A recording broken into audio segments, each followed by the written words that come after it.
स्वागत है आप सभी लोगों का हमारे YouTube channel star GS hub में। हम लोग अपने इस चैनल के माध्यम से मध्यकालीन इतिहास विषय पर बातचीत कर रहे थे और इसके पहले जो मैंने आपको क्लास दिया था उसमें मैंने आपको बताया था मुगल साम्राज्य से संबंधित मुद्दों पे हम लोगों को शासकों को किस तरह से पढ़ना है। इन सारे मुद्दों पे मैंने आपसे बातचीत किया था। आज हम उन्हीं मुगल साम्राज्य के शासकों में से मुगल साम्राज्य के संस्थापक बाबर से संबंधित कहानी को बताएंगे। यहाँ से मेरी कक्षा का संचालन किया जाएगा। मुगल साम्राज्य टॉपिक को आज हम लोगों को पढ़ना है।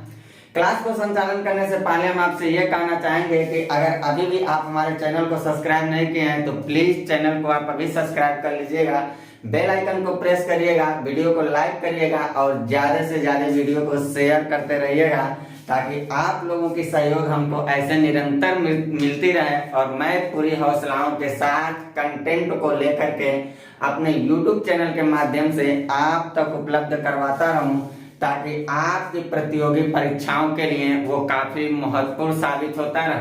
तो मैं चलता हूँ सीधे अपनी टॉपिक पे और हमारा जो टॉपिक है वो है मुगल साम्राज्य से संबंधित। और इस मुगल साम्राज्य में जो आज हम लोगों की क्लास चलने वाली है वो है बाबर से संबंधित मुद्दों पे हम लोग पूरी बातचीत करने वाले हैं। अगर बाबर को देखा जाए तो हम इसको दो पार्ट में करके वीडियो को लेके आऊंगा। एक पार्ट में वीडियो बड़ा हो जाएगा, एक पार्ट जो मैं इसका बताने वाला हूं उसमें मैं इसका परिचय देने वाला हूं, बाबर का परिचय देने वाला हूं। और दूसरी बात इस परिचय से ही रिलेटेड ये बताऊंगा कि ये अफगानिस्तान में शासक बन के जब रहता है तो इसकी अफगानिस्तान की कहानी बताऊंगा। और तीसरी बात बताऊंगा कि ये भारत में आकर के कौन कौन सी उपलब्धि को या और जहां भी इसने अपने सत्ता के दौरान कौन कौन सी उपलब्धियों को हासिल किया, इस बात को हम लेकर के अपने पार्ट 1 की क्लास में आपको दूंगा। पार्ट 1 की जो मेरी पार्ट 2 होगी उसमें स्पेशल हम जो बात करेंगे वो करेंगे कि बाबर जो था उस बाबर का भारतीय अभियान क्या था। भारतीय अभियान पे हम आपसे बातचीत करने वाले हैं, भारतीय अभियान स्पेशल बताएंगे। ये बात मैं अपने पार्ट 2 की क्लास में लेकर के आऊंगा जहां 1519 से लेकर के उसके पूरे अभियान को बताऊंगा। 1519 से 1524 तक वो 4 युद्ध करेगा। 1519 से 1524 तक देखा जाए तो वो 4 युद्ध करेगा। उसके बाद हम लोग देखेंगे कि उसने पानीपत के युद्ध पे आएगा, पानीपत का युद्ध करेगा, खानवा करेगा, चंदेरी करेगा, घाघरा करेगा। तो इन सारे युद्धों के बारे में मैं एक स्पेशल क्लास लेकर आऊंगा जहां पार्ट 2 में हम बात करेंगे। आज जो मेरी पार्ट 1 की क्लास है वो बाबर से संबंधित उसका परिचय, अफगानिस्तान की गद्दी पर बैठ करके वो तमाम सारे वहां अभियान करेगा उसके बारे में बताऊंगा। और बाबर की होल सोल कंप्लीट उपलब्धि कितनी थी जीवन काल की उस पर मैं आपसे बातचीत करने वाला हूँ। तो अगर देखा जाए बाबर जो था, बाबर एक मुगल लुटेरा के रूप में जो आता है, कहा जाता है कि ये मुगल साम्राज्य का स्थापना जो करने का श्रेय भारत में जाता है वो स्पेशल बाबर को जाता है। यानी कि मुगल साम्राज्य का संस्थापक के रूप में देखा जाए तो वो बाबर था। 1526 के आसपास ये बाबर भारत में आता है। पानीपत के युद्ध को ये जीत लेता है। पानीपत का युद्ध जो लोधी वंश पढ़ाते समय हमने बताया था और यहाँ भी मैं पानीपत के युद्ध का जिक्र करूंगा, पूरा डिटेल में उस युद्ध का जिक्र करूंगा। और उस युद्ध को जीतने के बाद वो भारत पर एक मुगल एक साम्राज्य की स्थापना करता है जो मुगल साम्राज्य के नाम से भारतीय इतिहास में बहुत चर्चा में रहता है।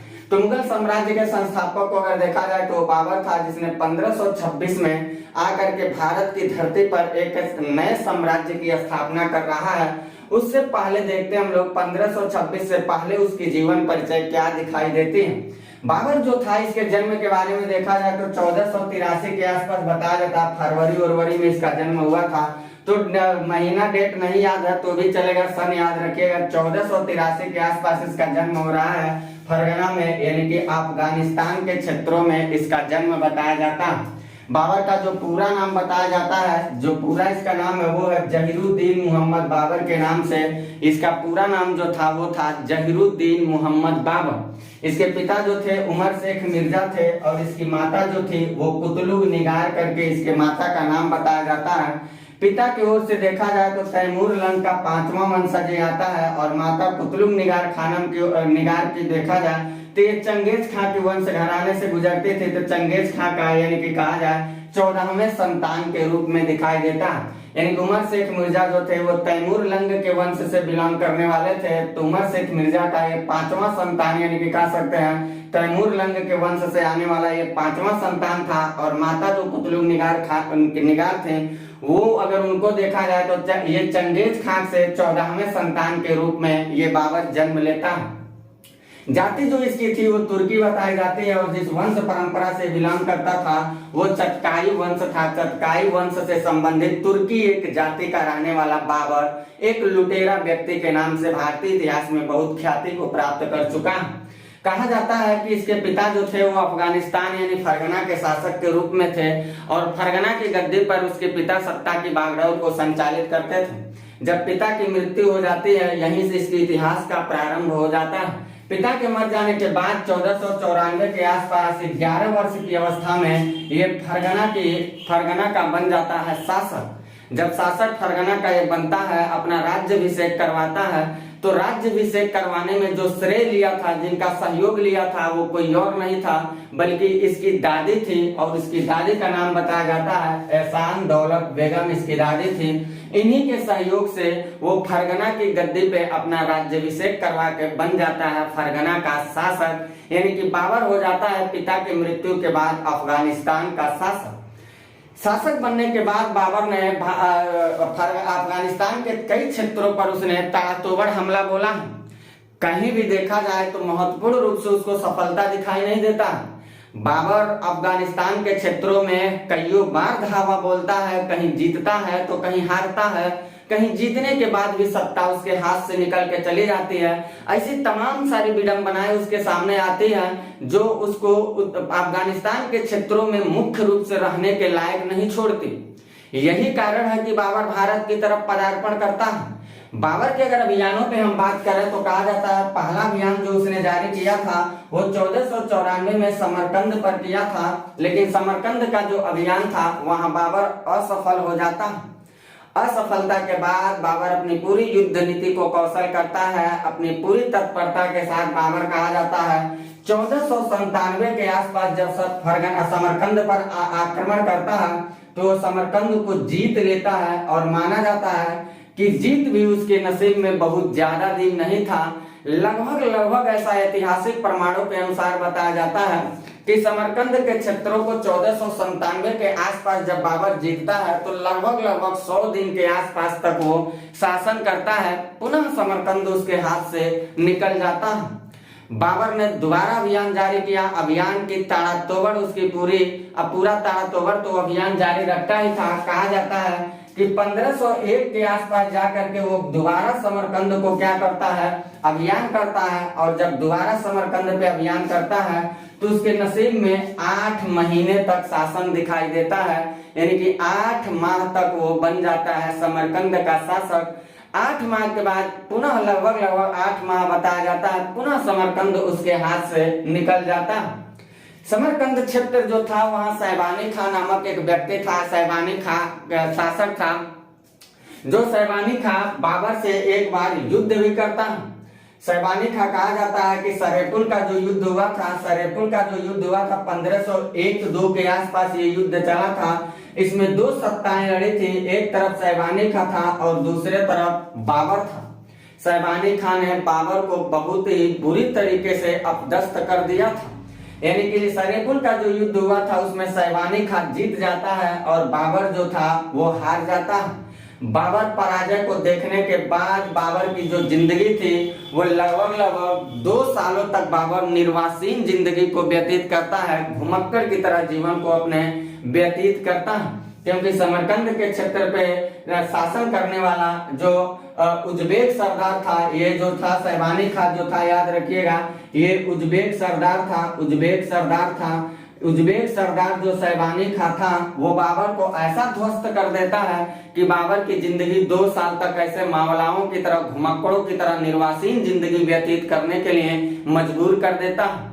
बाबर ने समरकंद के क्षेत्रों के इस अभियान को, इस पराजय को देखने के बाद अब दोबारा भी समरकंद के क्षेत्र पे वो नहीं जा रहा, क्योंकि बाबर को ये बात पता था गद्दी पे बैठने के बाद 1494 से लेकर 1502 तक तारातोड़ वो समरकंद के क्षेत्रों पे धावा बोल रहा है, लेकिन समरकंद का क्षेत्र उसके हाथ लग नहीं रहा है पूरी कंप्लीट तरीके से। और अगर जीत भी रहा था तो कुछ दिन तक के लिए शासन बनता था, पुनः समरकंद उसके हाथ से निकल कर चला जाता था। कहा जाता है कि लगभग 2 वर्षों के बाद, 2 वर्ष तो ये घुमक्कड़ जिंदगी जी रहा है, 2 वर्षों के बाद 1504 के आसपास ये सत्ता की स्थापना कर लेता है, विजय घोषित कर देता है बाबर काबुल पर और गजनी पर। यानी काबुल और गजनी जैसे जो क्षेत्र थे वहां बाबर अपना एकाधिकार कर लेता है। बाबर ने जैसे काबुल और गजनी के क्षेत्रों को जीत लेता है, तो काबुल युद्ध जीतने के बाद 1504 में यह घटना घटित हुआ था। 1504 में काबुल युद्ध को जीतने के बाद वो 1507 तक जाता है, और 1507 में जाकर के बाबर को 1507 से पहले अगर देखा जाए तो उसके पूर्वजों ने एक उपाधि दिया था मिर्जा की। उस मिर्जा की उपाधि को काबुल युद्ध जीतने के बाद मिर्जा की उपाधि को वो त्याग देता है, और मिर्जा की उपाधि को त्याग करके एक नई उपाधि धारण करता है। वो उपाधि था बादशाह की, यानी कि कह सकते हैं बादशाह की। यानी कि 1507 के आसपास बाबर को देखा जाए तो मिर्जा की उपाधि को क्या करेगा, त्याग देगा और नया एक उपाधि धारण करेगा, बादशाह की उपाधि को धारण करेगा। ये उपाधि जो मिर्जा की मिली थी ये इसके पूर्वजों के द्वारा दिया गया था, और इसको त्यागने का काम वो करता है अपने काबुल विजय के उपलक्ष्य में। काबुल विजय के उपलक्ष्य में बाबर जो था वो मिर्जा की उपाधि को त्याग देता है और उपाधि नया धारण करता है बादशाह की, यानी कि बादशाह की उपाधि को धारण करता है। काबुल और गजनी के क्षेत्रों पे बाबर का अधिकार होने के बाद बाबर अब दोबारा चलता है समरकंद की तरफ, जिस समरकंद पे वो 1494 से अभियान जारी किया था, और 1502 तक जाते जाते वो समरकंद के क्षेत्र को लेकर के ऐसे निर्वासीन जिंदगी बिताने के लिए मजबूर हो गया था जो बाबर। वो बाबर काबुल और गजनी के क्षेत्र को जीतने के बाद दोबारा धावा बोलता है समरकंद के क्षेत्रों पे, और 1511 के आसपास बताया जाता है कि समरकंद हुआ, बुखारा हुआ और खुरासन हुआ। इन 3 क्षेत्रों पे बाबर का हो जाता है अधिकार। लेकिन बाबर के नसीब में समरकंद लिखा ही नहीं था। समरकंद का जो क्षेत्र था जीत तो लेता है, लेकिन जैसे यहाँ जीता 100 दिन का शासन बना, 8 माह का शासन बना, ऐसे कुछ दिनों के बाद समरकंद उसके हाथ से दोबारा निकल जाता है। यानी कि 1512 के आसपास देखा जाए तो बाबर जिस समरकंद पे दोबारा तीसरी बार जाकर के अपना अधिकार कर रहा है, वो समरकंद फिर बाबर के हाथ से निकल गया। यानी कि 1513 के आसपास देखा जाए तो वो पुनः काबुल के क्षेत्रों की तरफ रवाना हो जाता है। यानी कि देखा जाए तो बाबर का जो युद्ध चल रहा था, वो बाबर का युद्ध अफगानिस्तान के क्षेत्रों में जो लड़ रहा है युद्ध, वहां उसको बहुत तरीके से सफलता हासिल नहीं हो पा रहा, और बहुत तौर तरीके से सफलता को हासिल ना कर पाने की वजह से बाबर थक जाता है, और बाबर का ध्यान पड़ जाता है सीधे भारत की धरती की तरफ। क्योंकि भारत की धरती की तरफ ध्यान इसलिए भी पड़ जाता है क्योंकि भारत पे शासन करने वाले जो लोधी वंश का शासक इब्राहिम लोधी था, उसके चाचा ऑलरेडी इब्राहिम लोधी के विरोध में खड़े हो चुके थे। और बाबर को क्या करेंगे लोग, मैं युद्ध में सारी बात बताएंगे। बाबर को स्पेशल न्योता दिया जाएगा, आमंत्रित किया जाएगा भारत की धरती पे युद्ध करने के लिए, और बाबर वही चलेगा भारत की धरती की तरफ युद्ध करने के लिए। और बाबर एक नहीं, 2 नहीं, 4 युद्ध करता है, लेकिन चारों युद्ध में बाबर को कोई पूर्ण रूप से ऐसी सफलता नहीं मिल पाती है कि वो भारत पर अपना साम्राज्य स्थापित कर पावे। हालांकि युद्धों को जीतने का श्रेय तो उसको जाता है, लेकिन एक साम्राज्य स्थापित करने भर की ताकत अभी उसके अंदर नहीं थी। 1519 से लेकर के वो तारातोड़ युद्ध करता है, 1526 तक जाते जाते बाबर को कोई भी ऐसा नहीं मिलता है क्षेत्र जहां से वो जीत करके भारत पर वो एक साम्राज्य को स्थापित कर पाए। 1526 में जाकर के बाबर कहीं पानीपत के युद्ध को जीतता है, और वहीं से उसकी बुनियादें बन जाती है भारत की धरती पर एक साम्राज्य के रूप में सम्राट बनने का, शासक बनने का। बाबर वहीं से बनता है भारत का एक शासक, और करता है वहीं से साम्राज्य की स्थापना भारत में, मुगल साम्राज्य की। तो भारत में उसने जो अभियान जारी किया है, मैंने अभी बताया, वो अभियान मैं आपको पार्ट 2 में बताऊंगा, जहां उसकी सारी अभियानों को बताऊंगा। यूसुफ जाई जाति से लड़ेगा, बाजौर पे अधिकार करेगा, भैरा पे अधिकार करेगा, सियालकोट पे करेगा, पेशावर पे करेगा, ऐसे तमाम सारे क्षेत्रों पर अधिकार करते करते लड़ाई करेगा। पानीपत का, खानवा का, चंदेरी का, घाघरा का, और इतने सारे अभियान के बाद वो बड़ी ख्याति को प्राप्त करेगा। तो वो सारे अभियान हम अपने अभियान जो भारत पे वो अभियान जारी कर रहा है, वो भारतीय अभियान को मैं अपने पार्ट 2 की क्लास में लेके आने वाला हूँ। बाबर की अगर उपलब्धियों की बात किया जाए तो बाबर की जो उपलब्धि थी, अगर देखा जाए, संभवतः ऐसा कहा जाता है कि भारत की धरती पे जो इतिहास में आने वाले जो कुषाण शासक थे, वो कुषाण शासक काबुल और कंधार पे अधिकार किए थे। अगर कुषाणों के बाद देखा जाए तो संभवतः बाबर ही वो शासक था जो काबुल और कंधार के क्षेत्रों पे अपना दोबारा अधिकार करने की कोशिश किया था। ऐसा इतिहास के प्रमाण के अनुसार बताया जाता है। संभवतः ऐसा कुछ काम उसने किया था। उसने सड़क माप के लिए एक नई प्रणाली लेके आई थी जिसको गज-ए-बाबरी के नाम से जाना जाता है। बाबर जो था वो तुर्की भाषा का एक विद्वान व्यक्ति भी था। कहा जाता है कि तुर्की भाषा में उसने सिर्फ उसके अपनी आत्मकथा का वर्णन भी किया, और तुर्की भाषा में जो उसने अपनी आत्मकथा का वर्णन किया है उसका नाम बताया जाता है तुजुक-ए-बाबरी करके, उसका नाम बताया जाता है, जो स्पेशल तुर्की भाषा से संबद्ध रखता था। इस तुजुक-ए-बाबरी का आगे चल के फारसी में अनुवाद कर दिया जाता है, और अनुवाद किया था अब्दुल रहीम खान खाना ने। और जो अनुवाद कर दिया गया तुजुक-ए-बाबरी का, वही तुजुक-ए-बाबरी अनुवाद के बाद बाबरनामा के नाम से इतिहास में बहुत चर्चा में रहता है। यानी कि बाबरनामा जो था वो फारसी अनुवाद था। वो फारसी अनुवाद किस ग्रंथ का था? तो बाबर की आत्मकथा तुजुक-ए-बाबरी जो तुर्की भाषा में लिखा था, उसी का अनुवाद किया गया ग्रंथ था, जिसको हम लोग बाबरनामा के नाम से जानते हैं। इसको अंग्रेजी में भी, तुजुक-ए-बाबरी को अंग्रेजी में भी अनुवाद कर दिया गया है। श्रीमती बेबरीज ने इसको अंग्रेजी में अनुवाद की थी। तुजुक-ए-बाबरी का अंग्रेजी में भी अनुवाद कर दिया गया। मुबैयान नामक इसने नया एक पद्य शैली का जन्म दिया था, और जिस लिपि का आविष्कार किया था वो खत-ए-बाबरी के नाम से जाना जाता है। कहा जाता है कि बाबर का जो सबसे योग्य सेनापति के रूप में था वो था मीर बाकी। मीर बाकी ने बाबर के एक योग्यतम सेनापति के रूप में जाना जाता है। वैसे पानीपत के युद्ध को लड़ने के समय इसका बहुत ज्यादा श्रेय नहीं रहेगा, वो उस्ताद मुस्तफा का रहेगा, उस्ताद अली और मुस्तफा का रहेगा, जो बहुत प्रसिद्ध निशानेबाज के रूप से दिखाई देंगे।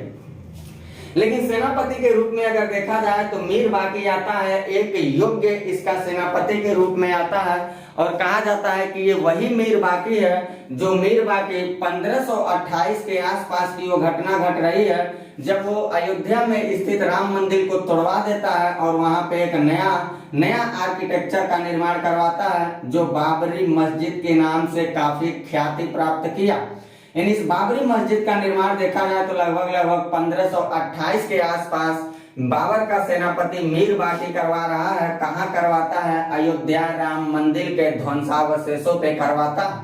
बाबर अपने जीवन काल के अंतिम चरण तक जाते जाते 1530 तक बताया जाता है इसकी मृत्यु हो जाती है, और इसके मरने के बाद काबुल में ही इसके मकबरे का निर्माण कर दिया जाता है।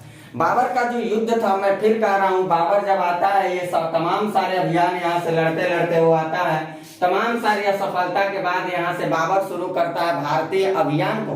तो भारतीय अभियान जो करता है वो यूसुफ जाई जाति के विरुद्ध करेगा, बाजौर कब्जा करेगा, भैरा कब्जा करेगा, पेशावर कब्जा करेगा, सियालकोट अभियान करेगा। ऐसे तमाम सारे अभियान करते करते वो पानीपत का युद्ध करेगा, और पानीपत के युद्ध को जीत लेने के बाद भारत पे एक साम्राज्य की स्थापना करेगा। फिर खानवा का युद्ध करेगा, चंदेरी करेगा, घाघरा करेगा। ऐसे कई युद्ध उसके जीवन काल से ऐसे कई युद्ध भारत में दिखाई देते हैं। उन सारे युद्धों का वर्णन हम अपने पार्ट 2 वाले सीरीज में स्पेशल बाबर का भारतीय अभियान लेकर के हम अपना पार्ट 2 की क्लास लेके आएंगे, क्योंकि उन सारे युद्धों का अगर वर्णन करेंगे तो वीडियो काफी लंबा हो जाएगा। और आप ही लोगों का मैसेज था कि वीडियो को छोटा बनाने के लिए, इसलिए मैं इसको 2 पार्टों में विभक्त कर दिया है, ताकि आपको पढ़ने में भी आसानी रहे और आपके कंटेंट जो है वो अस्थायित्व के रूप में आप तक उपलब्ध भी हो पाए। तो इतनी सारी बाबर से रिलेटेड अभी मुद्दों का आप क्या करेंगे, ले सकते हैं स्क्रीनशॉट। बाकी जब मैं अपनी अगली क्लास में मिलूंगा तो वहां मैं स्पेशल आपसे बातचीत करने वाला हूं बाबर का भारतीय अभियान जो हमारा रहेगा पार्ट 2 के क्लास में। मैं उन मुद्दों पे आपसे बातचीत करूंगा। और आप लोग चैनल को अभी अगर सब्सक्राइब नहीं किए तो कर लीजिएगा, बेल आइकन को भी प्रेस करिएगा, वीडियो को लाइक करना तो एकदम मत भूलिएगा और ज्यादा से ज्यादा वीडियो को आप शेयर करिएगा ताकि आपके सहयोग से मैं पूरी हौसलाओं के साथ कंटेंट को लेकर के आपको उपलब्ध कराता रहूं। तो मिलता हूं मैं अपनी अगली क्लास में जहां मैं स्पेशल बातचीत करने वाला हूं बाबर का भारतीय अभियान जो हमारा होगा बाबर का पार्ट 2 सीरीज। तब तक के लिए लेता हूं मैं आपसे इजाजत। Bye, best of luck.